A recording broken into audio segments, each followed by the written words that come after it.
Hai Sobat Binar semua, selamat datang kembali di Bisikan Bicara Asik Psikologi ala Berbinar, yaitu tempat kita bisa santai sambil ngobrolin apapun nih berkaitan tentang psikologi dan lain-lain. Oke, perkenalkan sebelumnya nama aku Aulia dan kali ini aku nggak sendiri nih karena aku ditemenin sama Kak Zalfa. Halo Kak Zalfa, boleh saya hai dulu nih Kak? Halo Kak Lia, gimana nih kabarnya Kak Lia pada hari ini? Alhamdulillah baik nih Kak. Ya, halo aku Zalfa. Halo Sobat Binar, makasih udah nemenin kita lagi di Bisikan episode ke-9 kali ini. Episode kali ini kita punya narasumber spesial yang akan nemenin kita menjelajahi topik yang pastinya menarik banget nih.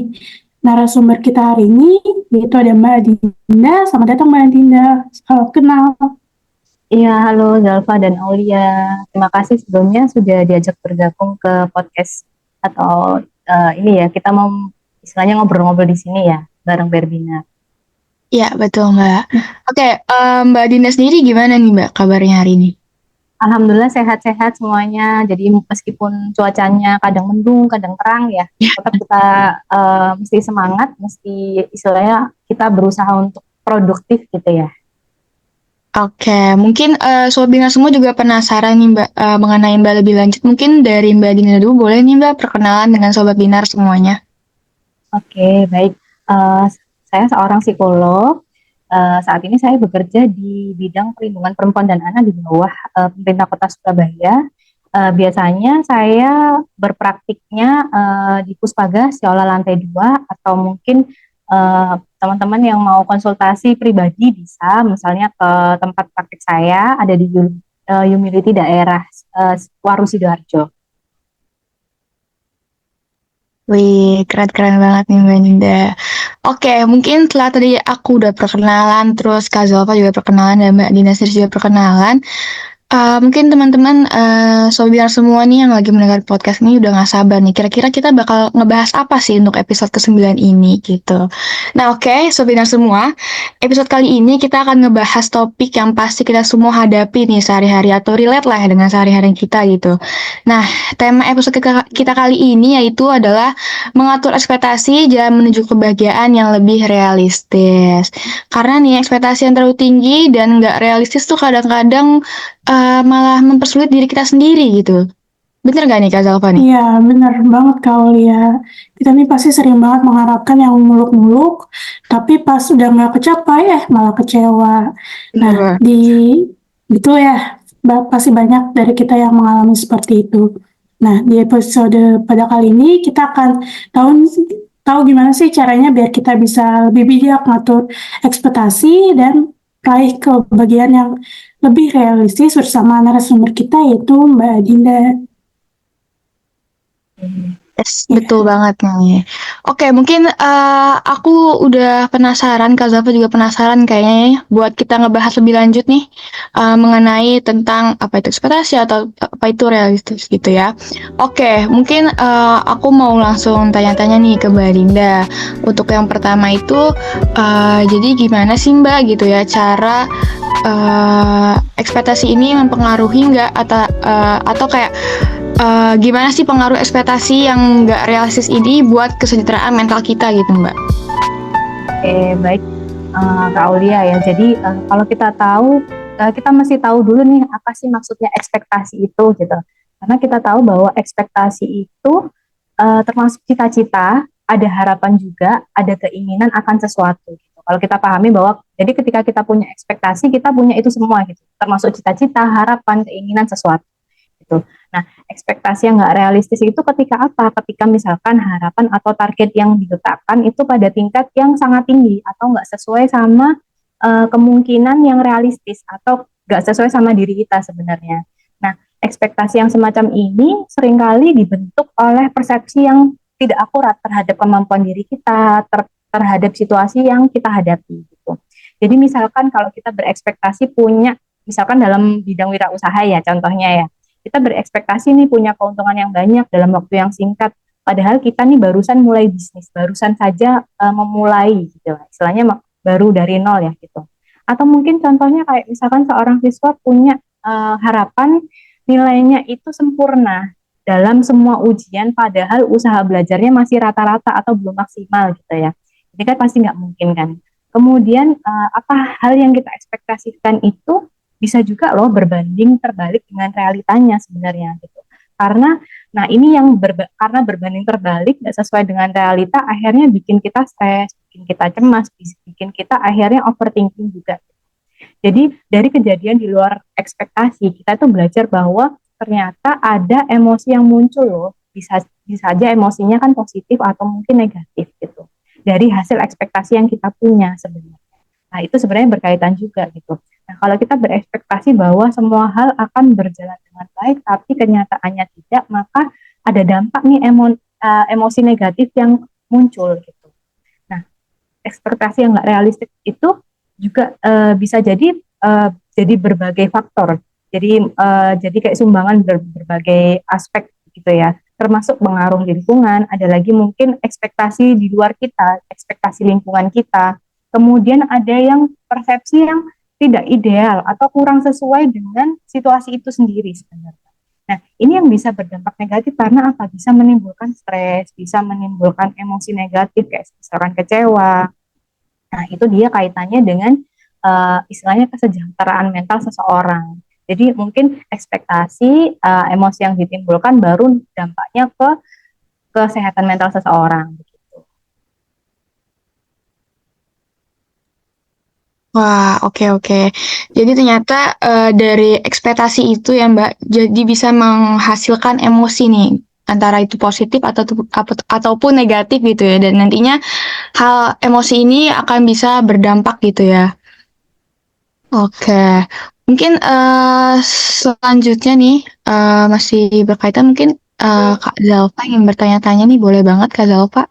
Ya, berarti kalau misalnya ada memiliki ekspektasi itu memiliki dampaknya tertentu kepada kesehatan mental, apa sih Mbak manfaat atau dampak pada kesehatan mental dengan memiliki ekspektasi yang realistis?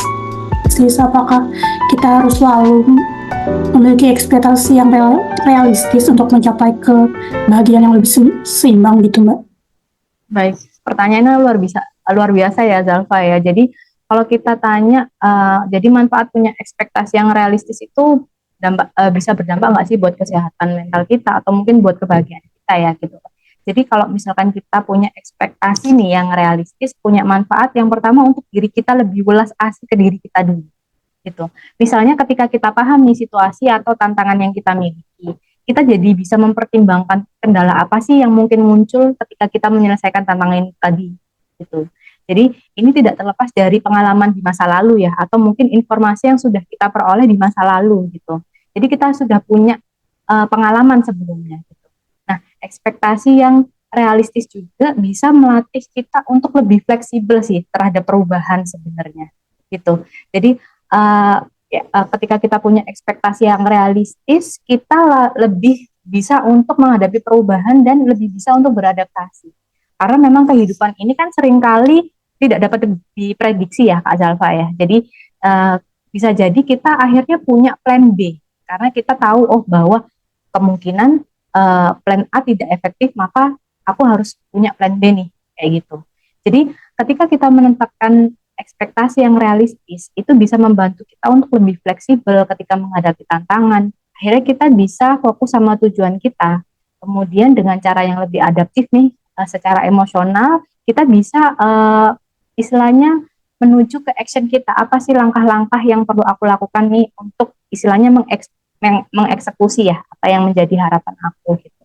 Nah, untuk mengatasi dampak istilahnya ekspektasi yang nggak realistis itu juga bisa gitu. Untuk apa? Ya, misalkan kita bisa untuk mengelola harapan kita dengan seimbang. Nah, ini bisa dilakukan dengan cara apa? Mengakui batasan kita sampai di mana gitu. Sesuai nggak sama ekspektasi kita gitu. Jadi memang kita harus menetapkan tujuan yang realistik yang sesuai dengan limit diri kita sebenarnya. Gitu. Kemudian kita juga harus bisa menerima nih hal-hal yang tidak bisa kita kontrol di luar diri kita sebenarnya. Karena itu memang hal yang paling sulit. Karena menyadari bahwa semua hal itu tidak dapat diperkirakan atau kita kuasai. tentang reaksi orang-orang di luar kita itu tidak bisa kita kuasai sebenarnya. Nah, ini juga bermanfaat apa? Biar ketika ada muncul emosi negatif, misalkan kekecewaan, gitu kan ya, kita masih bisa termotivasi mencapai tujuan kita, yang berarti akhirnya nanti tujuannya, goalsnya adalah kepuasan diri kita, membuat diri kita bahagia. Nah, itu dia kaitannya dengan kebahagiaan. Kita merasa diri kita cukup, diri kita puas, kita merasa mampu, akhirnya menimbulkan yang namanya rasa bahagia itu. Berarti banyak banget ya Mbak ya. Dengan memiliki ekspektasi yang realistis ini banyak manfaatnya juga ya, terutama bagi kebahagiaan. Kita juga bisa mungkin lebih ikhlas gitu kalau misalnya ternyata realitas itu nggak sesuai dengan ekspektasi kita, begitu ya Mbak. Iya, benar, lebih mempersiapkan diri terhadap kejadian-kejadian di luar diri kita yang kemungkinan itu tidak bisa kita kontrol. Mungkin dari Kaulia ada yang mau ditanyakan lagi? Pasti ada dong Kak, karena aku penasaran banget juga nih. Tadi yang mengenai tadi ada manfaat-manfaatnya seperti itu ya. Nah, berarti kita juga kayaknya perlu tahu juga nih bagaimana sih cara tahu gitu ya, tanda-tanda atau batas-batas ekspektasi yang nggak realistis itu sampai mana gitu Mbak? Oke, baik. Kata kuncinya mungkin ada dua ya. Yang pertama, ekspektasi yang tidak realistis itu biasanya bersifat ekstrim, terlalu ekstrim. Yang kedua, tidak logis. Cuman dua itu aja sebenarnya. Nah, ekstrim dari mana? Jadi ekspektasi yang tidak realistis cenderung ekstrim itu dalam ambisinya. Jadi ambisinya yang tinggi tapi actionnya rendah, kayak gitu. Jadi mungkin saat sangat tinggi atau mungkin ekspektasinya itu sangat-sangat rendah. Ada yang berharap, ada nggak sih mungkin adik-adik sekarang yang SMA itu berharap bahwa ujian itu nggak lulus. Ada nggak sih yang kayak gitu? Jadi udah pesimis dari awal, pasti ada kan ya. Jadi yang perlu kita ketahui, terlalu ekstrem, terlalu tinggi atau terlalu rendah ekspektasinya itu. Misalkan contohnya yang tidak realistis adalah kepengen punya mobil dengan gaji UMR. Padahal kita tahu cicilan mobil adalah mungkin setara dengan gajinya, begitu ya. Jadi itu contoh yang tidak realistis. Yang kedua, tidak logis gitu. Jadi ekspektasi yang tidak realistis itu seringkali tidak dapat didukung secara logis oleh dirinya. Gitu. Misalkan ada keinginan menikah ya di tahun ini, tapi usahanya untuk memperserius hubungan itu belum ada gitu. Atau usaha untuk pendekatan ke keluarga besar pasangan belum, ngelamar belum, punya tabungan nikah belum, seperti itu. Jadi itu contohnya ya. Jadi ekspektasi yang tidak realistis itu antara harapan sama target yang diletakkan pada tingkatnya itu sangat tinggi sekali. Jadi nggak sesuai harapannya sama targetnya itu udah beda gitu. Jadi ekspektasi ini juga tadi seperti yang saya jelaskan terbentuk dari apa? Dari persepsi yang nggak akurat nih terhadap kemampuan diri. Udah tahu limit dirinya segini, ekspektasinya masih tinggi itu, gitu, setinggi itu gitu kan. Jadi ukurannya mungkin dia berpatokan pada orang lain, bukan dirinya sendiri. Jadi ekspektasinya itu diletakkan pada titik orang lain. Gitu. Titik kebahagiaannya juga diletakkan pada titik orang lain, bukan dirinya sendiri. Gitu. Wah, bener banget tuh Mbak. Jadi kadang-kadang aku juga sama teman-temanku gitu ya, pengen saya lagi mau UAS atau UTS gitu ya, kayak pengen dapetin nilai bagus tapi nggak belajar gitu kan. Nah aneh gitu ya, kalau pengen dapet nilai bagus. Benar, tidak seimbang sama actionnya ya. Harapannya mungkin bisa dapat nilai ujian yang memuaskan, tapi belajarnya baru H-2 gitu. Persiapan baru H-2, bukan sebelum-sebelumnya gitu ya. Oke. Nah mungkin Kak Zalfa nih, mau tanya lagi Kak? Iya, gini Mbak, kan kalau dari aku sering banget nih menaruh ekspektasi ketinggian nih di kehidupan, di pas ujian atau pas yang lain-lainnya. Tadi kata Mbak Dinda itu kita harus tahu batas diri kita. Ada tips and trik khusus lainnya yang bisa kita terapin untuk kita, terutama buat kayak di karir atau di pencapaian pribadi atau di hubungan misalnya gitu Mbak. Baik, untuk Kak Zalfa ya, jadi mungkin kita yang pertama harus bisa mengevaluasi. Ini kata evaluasi ini mungkin bagi mahasiswa, bagi pelajar, aduh evaluasi apa nih ini? Seolah-olah kayak kita diuji kan gitu ya. Evaluasi di sini maksudnya coba kita kembali mengevaluasi apakah ekspektasi kita itu masuk akal gitu. Kayak misalkan tadi contohnya, misalkan kita berharap ya, nilai ujian kita bagus, tapi kita sadar action kita atau langkah kita atau mungkin usaha kita terkait ekspektasi itu belum istilahnya mencapai tahap maksimal. Nah, otomatis itu akan secara kognitif kita pasti punya pikiran, nggak mungkin tercapai sih nilai misalkan lolos dari rata-rata sih.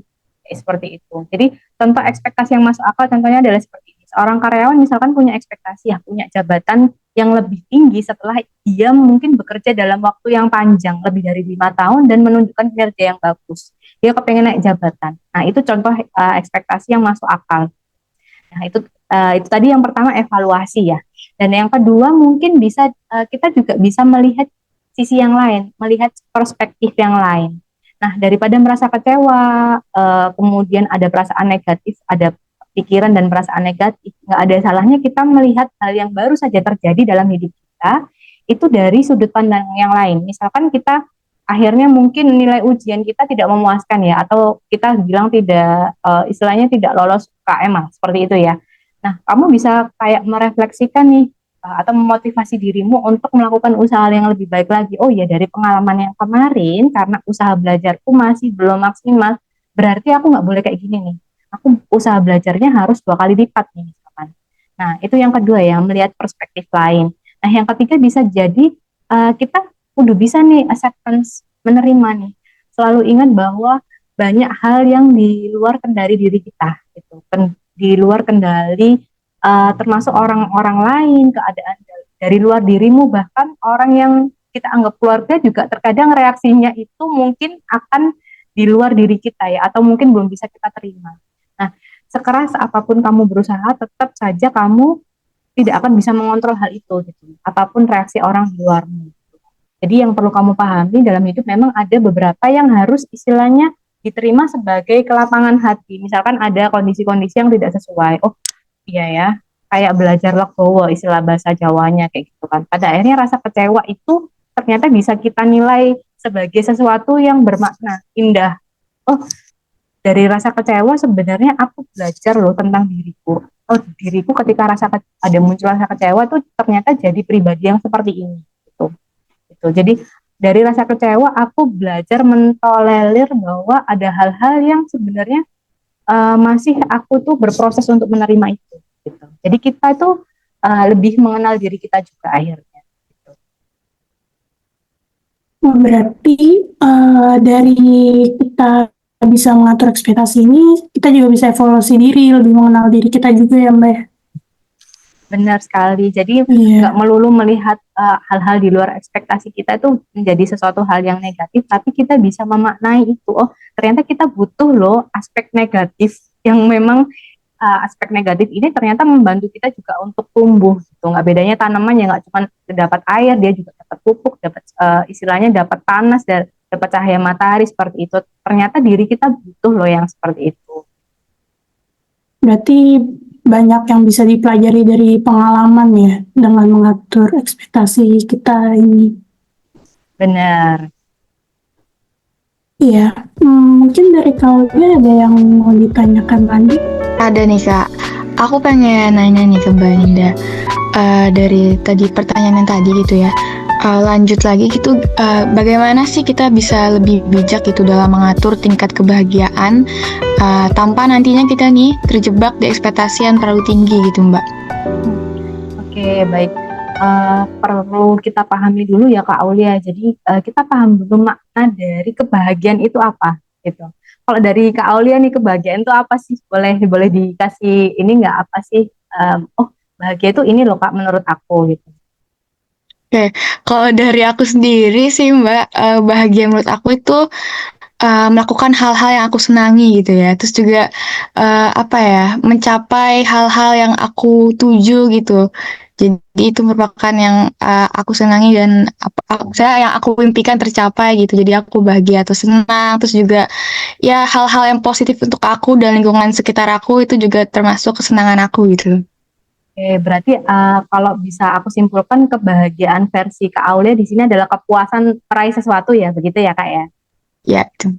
Oke, mungkin dari Kak Zalfa mungkin bahagia itu apa Kak? Mungkin ada kayak oh ya bahagia aku tuh kayak gini nih. Kebetulan kalau dari aku sesuai banget nih Kak dengan topiknya. Bahagia sih lebih ke ya apa ya, eh, menjaga gitu. Kalau ekspektasi itu harus dijaga banget. Jadi kalau bisa ya, eh, ukuran bahagia aku itu supaya nggak kecewa dengan hal-hal di luar sana gitu sih Mbak kalau dari aku. Oke, mungkin bahagia aja Kak. Kalau definisi bahagia bagi Kak Zalfa itu kayak gimana? Nggak perlu dikaitan sama Oh iya. ekspektasi dulu. Kalau bahagia menurut Kak Zalfa, aku tuh bahagia tuh kalau kayak gini misalkan. Kondisinya kayak gimana? Eh, Kalau bahagia sih lebih kayak sedang melakukan hobi-hobi gitu sih. Sedang misalnya lagi santai sama teman-teman, terus atau lagi melakukan hobi tertentu yang bisa buat aku lebih bahagia sih gitu. Kalau itu definisi bahagia menurut aku sih Mbak. Oke, jadi mungkin kalau dari Kak Zalfa melakukan aktivitas yang bisa akhirnya berdampak ke emosi yang positif begitu ya Kak, ada emosi Ya positif yang betul. dirasakan. Kalau dari Kak Zalfa, kalau dari Kak Aule tadi kan ada kepuasan di situ. Nah, kita harus pahami dulu kebahagiaan itu apa dulu, gitu. Kebahagiaan sendiri tingkatannya itu tergantung pada keadaan psikologis seseorang, gitu. Keadaan psikologisnya positif atau negatif, gitu. Bisa jadi berupa kepuasan hidup, bisa jadi perasaan positif yang timbul akibat melakukan sesuatu tadi atau beraktivitas tadi sesuai hobi. Misalkan nonton Netflix atau mungkin jalan-jalan atau mungkin kulineran gitu ya. Atau mungkin sekedar nongkrong ngobrol sama temen di istilahnya tempat ngopi kayak gitu ya. Jadi itu yang perlu kita pahami bahwa ternyata tingkat kebahagiaan itu apa gitu. Tadi ya kata kuncinya bisa jadi keadaan psikologis seseorang di mana dia ada emosi positif di situ atau rasa puas di situ gitu ya. Nah, kalau kalau misalkan ada istilah gini, ada istilah ekspektasi itu bisa membunuh kebahagiaan. Ini nggak seutuhnya benar ya kalau ada kalimat seperti itu. Jadi dibandingkan di awal kita tidak berharap atau kita tidak punya ekspektasi apapun, mending kita punya ekspektasi karena kita masih berekspektasi itu tanda bahwa kita sebagai manusia biasa gitu. Kita ada sisi manusianya gitu. Misalkan kita ujian, kita punya ekspektasi mempersiapkan diri untuk banyak perbaikan misalkan atau tidak lulus gitu. Jadi bukan negatif thinking tapi possibility negatif yang kita persiapkan. Misalnya kemungkinan terburuk terjadi kayak menimpa kita gitu. Kita punya mindset apakah kita masih bisa bertahan ketika kita tidak lulus gitu. Nah, itu ranahnya sudah ranah kognitif ya. Jadi kalau sudah terlatih bisa bertahan dengan kondisi itu, maka aku juga punya prediksi nih untuk diriku survive di situ gitu. Di tantangan berikutnya berarti aku harus usaha lebih gitu, atau mungkin aku harus belajar lebih di sisi yang ini gitu. Nah, jadi ekspektasi tinggi ada kaitannya sama action yang seperti saya jelaskan, terus ada kaitannya sama emotion.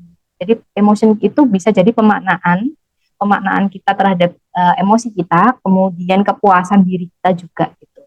Nah, kita jadi akhirnya fokus pada prosesnya karena hasil itu termasuk hal yang tidak bisa kita kontrol. Pernah nggak sih kayak dengar misalkan teman kita nih udah belajar sebegitunya tetapi ternyata tidak lolos dalam ujiannya, pasti ada gitu. Atau mungkin dia ujian masuk magang ya, tapi dia ternyata tidak lolos di situ. Padahal kita tahu usahanya seperti itu gitu.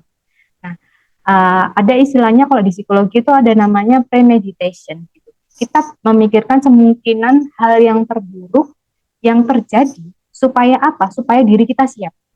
Kita kayak ngasih tahu gitu loh. Sebelum kamu keluar rumah, kemungkinan cuacanya akan hujan misalkan. Kita jadi prepare. Oh iya, aku berarti harus bawa kantong kresek, aku harus bawa jas hujan dan sebagainya. Kita jadi lebih prepare. Padahal di luar belum tentu terjadi ya. Jadi kita memikirkan kemungkinan terburuk supaya diri kita siap gitu. Nah, misalkan aja kita memutuskan untuk bertemu orang baru ya, ada yang seperti itu. Kalau kita lower expectation, kita tidak berharap lebih, tapi menerima apa yang terjadi. Aku menikmati aja nih, ntar aku ketemu orang baru, aku ketemu lingkungan baru atau komunitas baru. Aku coba deh nggak terlalu berekspektasi yang tinggi gitu. Aku juga nggak terlalu pengen ketemu orang yang positive vibes kayak gitu misalkan. Nah, akhirnya kita bisa memaknai, oh ternyata tadi istilahnya kita mode netral ya, tidak terlalu berharap, tapi juga masih punya ekspektasi kayak gitu.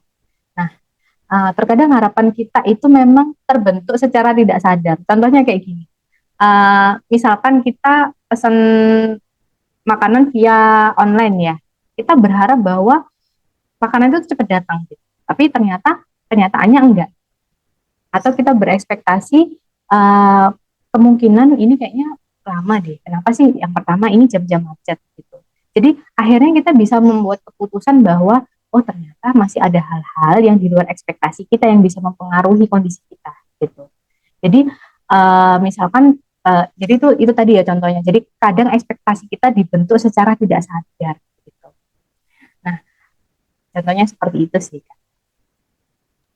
Oke, Mbak Dinda. Jadi eh dalam ekspektasi ini kita juga harus ini ya Mbak, kayak melihat kemungkinan-kemungkinan terburuknya gitu ya, agar kita nggak terlalu jatuh banget nih nantinya pas kalau misalnya hal itu nggak sesuai sama kita gitu. Bener banget ya. Itu mungkin dari segi kognitif kita ya. Jadi kita kalau kita bahasa Jawanya sih ancang-ancang apa sih yang terjadi. Jadi kita menyiapkan hal yang terburuk dari apa? Dari segi kognitif. Supaya apa? Nanti misalkan kalau ada terjadi sesuatu terkait tujuan kita, kita bisa masih plan B kayak gitu. Apa sih usaha yang bisa dilakukan setelah itu, setelah kegagalan terjadi misalkan. Oke Mbak.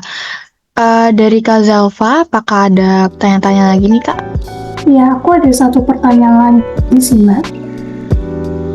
Ini berdasarkan pengalaman mungkin. Kalau misalnya di kehidupannya aku sering menaruh ekspektasi ketinggian itu, padahal kenyataannya mungkin gak sesuai. Ekspektasi itu sering gak sesuai kenyataan. Itu gimana sih Mbak caranya kita menurunkan mungkin ekspektasi yang terlalu tinggi itu? Oke, nah caranya menurunkan sebenarnya itu by proses ya. Jadi kita nggak bisa langsung bahwa oh aku punya ekspektasi yang tinggi terus aku pengen turunkan.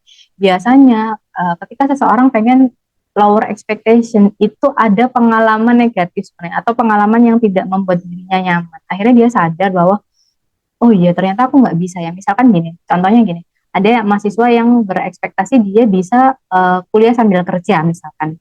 Nah, ternyata setelah dilakonin misalkan 1 bulan, 2 bulan, oh ternyata ada beberapa hal yang akhirnya tidak maksimal terkait nilai, terkait mata kuliah. Gitu. Akhirnya dia punya pemaknaan dong. Gitu. Oh ternyata aku kemarin ada 2 mata kuliah misalkan akhirnya tidak lolos lah seperti itu ya, atau tidak memenuhi gitu ya. Aku jadi paham nih ternyata ketika diriku yang sebagai mahasiswa yang memang harus menyelesaikan studi tapi aku sambil dengan bekerja ternyata seperti ini. Aku ternyata time managementku kurang, aku mungkin kurang fokus juga akhirnya gitu.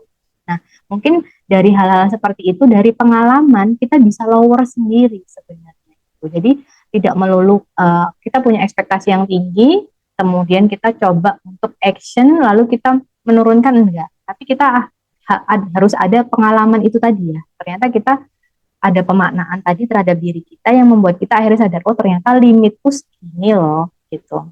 Jadi kita tadi mungkin saya bahas tentang welas asih ya. Jadi kita lebih paham, kita lebih welas asih terhadap diri sendiri. Oke, mungkin semester berikutnya aku mencoba untuk fokus kuliah aja karena aku kasihan juga sih sama diriku yang akhirnya nggak fokus, energinya habis, gitu.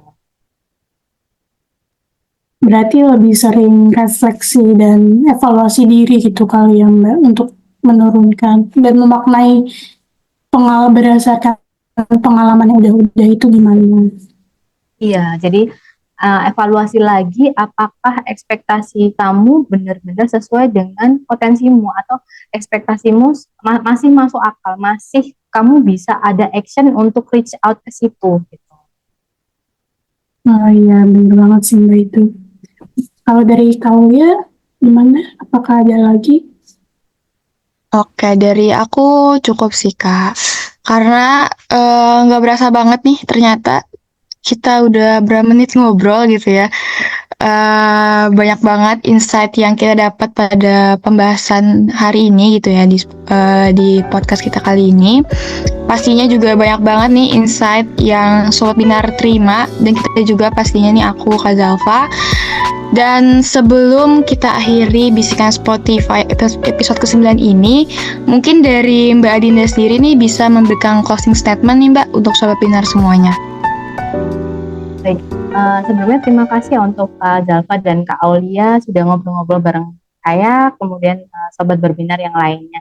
Baik, mungkin closing statement-nya tentang ekspektasi ya. Kalau kita tahu ekspektasi itu merupakan cita-cita, harapan, keinginan akan sesuatu, itu kaitannya dengan kebahagiaan, masih ada istilahnya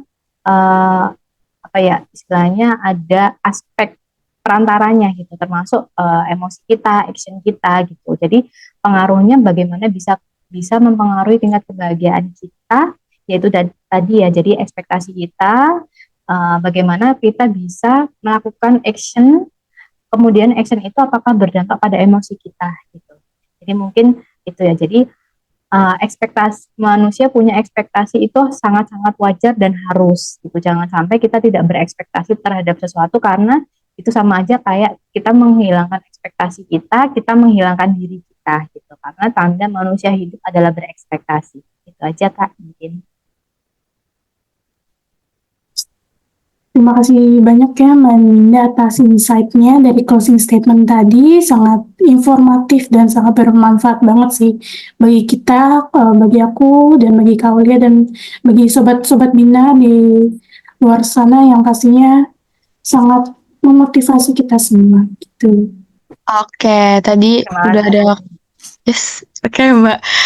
Sama-sama Mbak Dinda. Oke, tadi udah ada closing statement dari Mbak Dinda. Dan aku juga punya informasi nih yang menarik banget gitu ya buat sobat semua. Boleh mungkin Kak Zalfa diinfokan gitu ya tentang informasinya yang sangat menarik ini. Sobat Binar tahu nggak sih kalau di Berbinar itu punya banyak layanan yang bisa banget nih Sobat Binar cobain.